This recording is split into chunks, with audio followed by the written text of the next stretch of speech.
Dopo il lancio del primo stabilizzatore, Insta360 ci delizia con un nuovo gimbal dall'aspetto più futuristico e funzionale. Oggi andremo a vedere come si comporta questo Insta360 Flow 2 Pro. In questo video andremo a vedere le sue caratteristiche, la sua qualità video e stabilità e anche il suo nuovo modulo di tracciamento intelligente. Insta360 Flow 2 Pro si presenta subito con cambiamenti estetici importanti rispetto al primo modello, partendo dalla staffa che diventa più cilindrica e pulita, migliorando anche il grip grazie all'implementazione di uno strato di gomma nella parte posteriore. Il modello precedente non aveva questa implementazione, ma aveva direttamente una gomma da implementare noi separatamente. Un altro cambiamento è stato apportato ai piedini, che vanno a scomparire più facilmente una volta chiusi, mantenendo l'aspetto del gimbal pulito. Diventano anche più fini, come possiamo notare,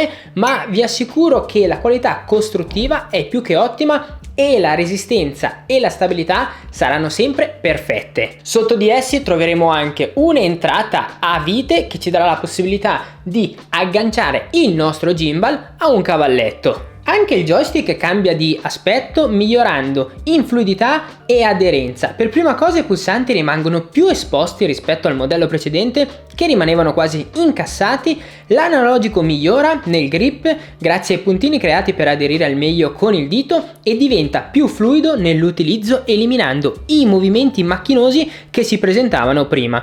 In più, il miglioramento che ho apprezzato di più sta nella rotella dello zoom, che diventa più precisa e sensibile, dandoti un controllo perfetto e preciso quando si vogliono creare riprese d'effetto. C'è da farci comunque l'abitudine, perché all'inizio potrà sembrare un po' troppo, sciolta e morbida, ma dopo che ci farete l'abitudine vi troverete davvero comodi. Con questa rotella potremo fare un classico zoom attraverso l'app Insta360. Se disponiamo invece di un iPhone potremo farlo anche attraverso l'app nativa. Davvero un peccato che su Android non si possa, perché su certi gimbal si può. E in più, se attiviamo la modalità FPV attraverso il nostro centro comandi qua, non faremo più uno zoom, ma potremo ruotare in questa maniera il nostro smartphone. Per cambiare la modalità di utilizzo di questo gimbal ci basterà cliccare sulla M presente sul nostro joystick e lo potremo vedere o attraverso l'app Insta360,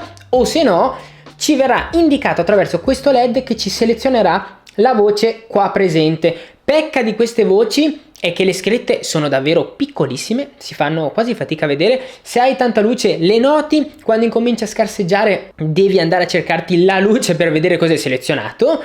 E in più, la cosa che potrebbe, tra virgolette, preoccuparmi, essendo che queste scritte sono poste all'interno dove c'è il controller, ho quasi paura che a forza di utilizzarlo e sfregare col dito possano andare via. Poi magari Insta360 ha fatto un trattamento particolare che le scritte rimarranno invariate anche con il passare del tempo. Sempre grazie al nostro joystick potremo selezionare anche le varie modalità, avviare o stoppare una ripresa o scattare, cambiare da fotocamera posteriore a frontale o mettere in verticale o orizzontale il nostro smartphone, cambiare le modalità come accennato prima. E in più questa parte qua dispone di un touch. Infatti se noi andiamo a sfiorarla in questa maniera ci permetterà di passare nelle varie modalità presenti sull'applicazione. Sopra al nostro joystick troviamo un nuovo LED che ci tornerà molto utile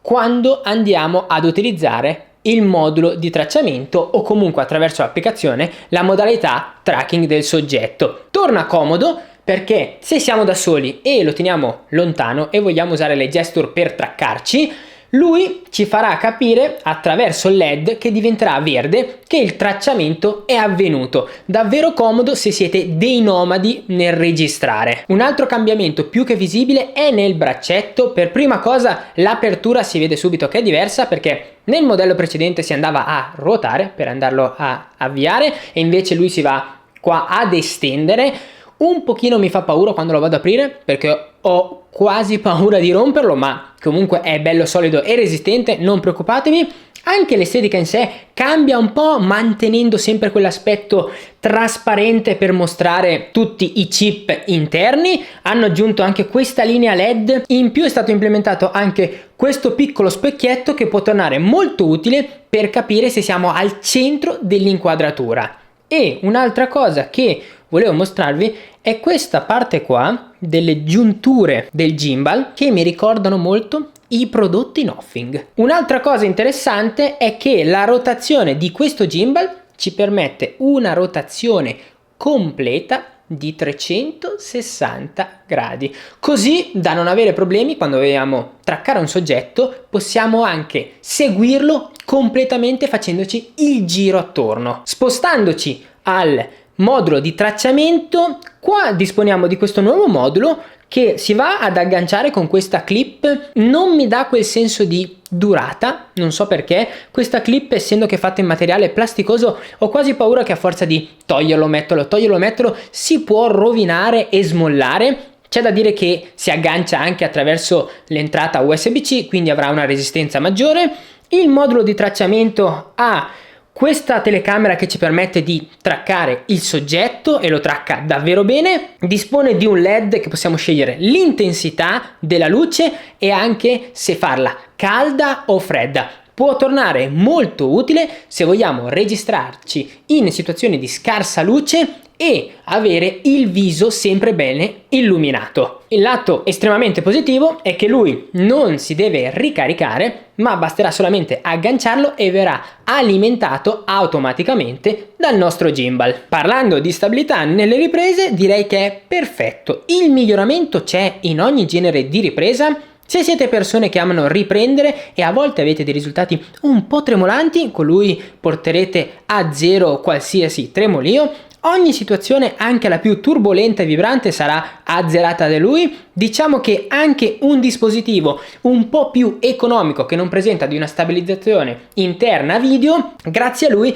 avremo delle riprese di qualità maggiore. Quindi se avete un dispositivo anche solo da 200 euro, che comunque vi permette una buona qualità video, ma non dispone di una stabilizzazione interna, con lui avrete quel miglioramento in più. Sempre parlando, se disponete di un dispositivo un po' più economico e non dispone per esempio di una ripresa in modalità ultra wide, all'interno della staffa potremo tirar fuori il suo selfie stick e in automatico, essendo che andremo a registrare col dispositivo un po' più distante, potremo registrarci senza nessun problema. Se vogliamo registrarci con la fotocamera frontale possiamo farlo tranquillamente. Se vogliamo avere il massimo della qualità utilizzeremo quella posteriore e per girare completamente il nostro gimbal basterà cliccare 3 volte il pulsante dietro di noi. Facendo così ci sarà la rotazione completa e ci inquadreremo senza problemi. Il pulsante avrà diverse funzioni. Se clicchiamo 3 volte, come vi ho mostrato, farà una rotazione di 180 gradi. Se clicchiamo una volta e siamo nell'app Insta360,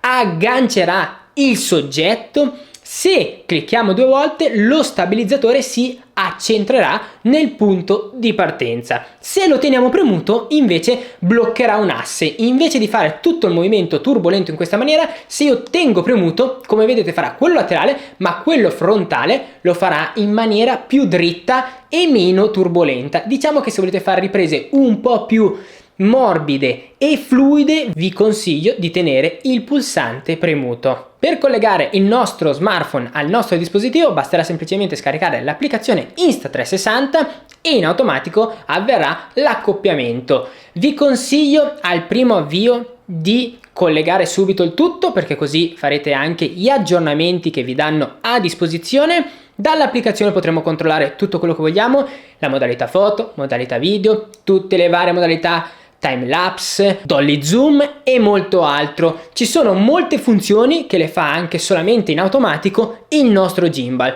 Quello che mi è piaciuto davvero tanto è che ogni modalità che andiamo a selezionare ci faranno un piccolo tutorial, così se siamo alle prime armi o comunque è la prima volta che entriamo nel mondo degli stabilizzatori, avremo anche un aiuto in più dove ci faranno imparare come sfruttare al massimo del potenziale questo dispositivo. Attraverso l'applicazione possiamo controllare anche la qualità video, la qualità delle foto, il formato, controllare anche tutti i parametri quando andiamo a registrare e fotografare, e in più, se vogliamo, nel centro delle impostazioni potremo anche settare come meglio crediamo la sensibilità del joystick, dello zoom e anche del nostro movimento, del tracking del soggetto. Così, se vogliamo avere riprese un po' più frenetiche, possiamo mettere al massimo della velocità. Se vogliamo avere riprese più morbide e fluide, rallenteremo un po' tutto il meccanismo. Abbiamo posato qua il nostro gimbal per parlare della sua autonomia. Come vedete, ho attivato il tracking attraverso il suo modulo multifunzione. Non so se nella ripresa si vede, ma è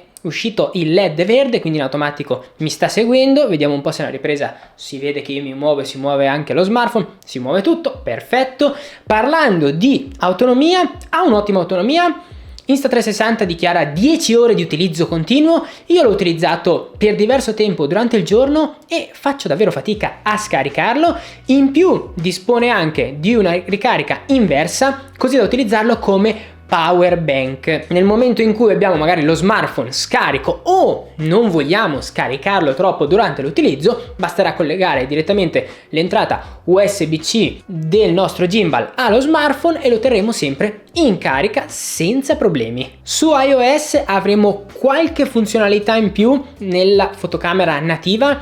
A differenza di Android, su iOS potremo tranquillamente utilizzare lo zoom come accennato prima, potremo utilizzare il tracking del soggetto dall'app nativa, ma se comprate il pack con dentro anche il modulo multifunzione non avrete nessun problema di differenza tra iOS e Android su quel lato lì. In più, su iOS potremo anche controllare il gimbal attraverso l'Apple Watch. Ora parliamo anche dei vari prezzi di questo dispositivo. In descrizione naturalmente vi lascio tutti i link se volete andarlo ad acquistare su Amazon. Se volessimo comprare solamente il dispositivo con la sua sacchetta da viaggio e le cavatterie, andremo a pagarlo 169,99. Se vogliamo anche il tracking intelligente, andremo a pagarlo 199,99. Se oltre al tracking vogliamo anche l'aggancio da attaccare allo zaino per averlo sempre a disposizione fuori dallo zaino, andremo a spendere 213 euro. La scelta fra questi tre pack sarà sempre in base alle proprie esigenze. Secondo me, vedendo come funziona anche attraverso l'applicazione, il modulo di tracciamento è consigliato per chi magari vuole utilizzare più l'app nativa dello smartphone, perché in sé possiamo fare praticamente tutto anche senza modulo di tracciamento. Diciamo che quel modulo lì ti dà la possibilità, se sera, di avere una luce LED così da avere sempre il viso ben illuminato. Lì sta tutto in base alle proprie necessità. Fatemi sapere sotto nei commenti cosa ne pensate di questo dispositivo e se può essere un dispositivo che fa al caso vostro. Se il video vi è piaciuto e vi è stato utile, vi invito a lasciare un bel mi piace e iscrivervi al canale. In descrizione trovate sempre un articolo dedicato su di lui. Grazie per essere arrivati fino a questo punto del video, vi auguro una buona domenica e vi aspetto nei video futuri. Ciao ragazzi!